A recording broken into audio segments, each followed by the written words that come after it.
H1B families के लिए एक और बड़ा झटका आया है।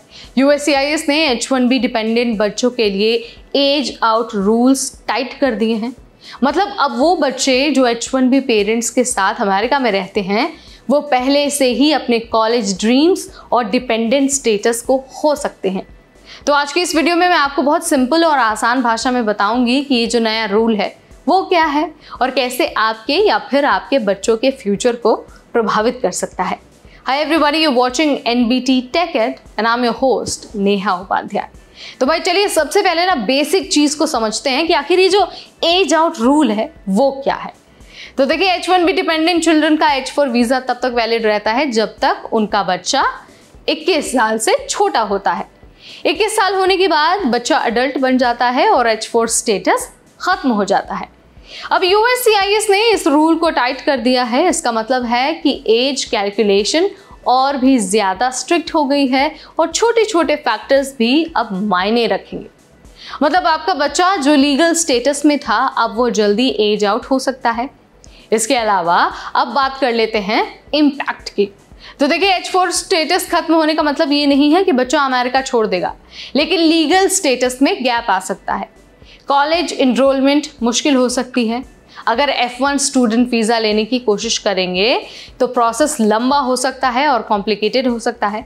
कुछ केसेस में बच्चा इलीगल स्टेटस में भी चला जा सकता है। मतलब ये सिर्फ पेपर्स की बात नहीं है, बल्कि कॉलेज, करियर और फ्यूचर अपॉर्चुनिटीज़ पर सीधा असर पड़ता है। H1B पेरेंट्स के लिए स्ट्रेस देखिए और बढ़ जाएगा। ऑलरेडी H1B कॉम्प्लिकेटेड है, लॉटरी, सैलरी कैप, एक्सटेंशंस। अब उनके बच्चे के स्टेटस को लेकर एक्स्ट्रा टेंशन होगी। कुछ फैमिलीज के लिए ये मतलब है कि बच्चा अपनी एजुकेशन पर फोकस नहीं कर पाएगा क्योंकि लीगल कॉम्प्लिकेशंस का डर रहेगा। अगर आसान शब्दों में आपको समझाऊं तो ये रूल सिर्फ लीगल प्रॉब्लम नहीं बल्कि फैमिली स्ट्रेस और फ्यूचर अनसर्टेनिटी भी बढ़ा रहा है। इमिग्रेशन एक्सपर्ट्स का कहना है कि ये नियम अनफेयर है। पेरेंट्स ने सालों तक रूल्स फॉलो किए, अब बच्चों का फ्यूचर अधर में जा रहा है। एक्सपर्ट्स सजेस्ट करते हैं कि फैमिलीज को अर्ली प्लानिंग करनी चाहिए और लीगल एडवाइस लेनी चाहिए। शॉर्ट टर्म में हासिल है, लेकिन अगर सही प्लानिंग करेंगे तो कुछ चैलेंजेस मैनेज भी किए जा सकते हैं। तो अगर आप H1B या फिर H4 फैमिली से हैं तो कुछ स्टेप्स आपके लिए बहुत हेल्पफुल होंगे। सबसे पहले तो लीगल एक्सपर्ट से कंसल्ट करिए।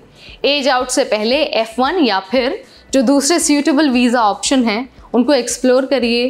कॉलेज एप्लीकेशन और डेडलाइंस पर जल्दी ध्यान दीजिए।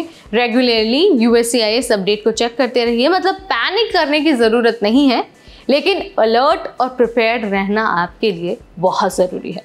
तो भाई ये था नया H1B एज आउट रूल और इसका इम्पैक्ट।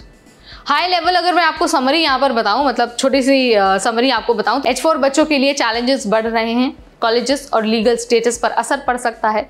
ऐसे में आपके पास प्रॉपर गाइडेंस होना, प्रॉपर इन्फॉर्मेशन होना बहुत ज़रूरी है। तो आप क्या मानते हैं, इस बारे में आपका क्या विचार है? कमेंट के जरिए आप मुझे बता सकते हैं। इस वीडियो में फिलहाल इतना ही। Till then, this is me Neha Upadhyay signing of.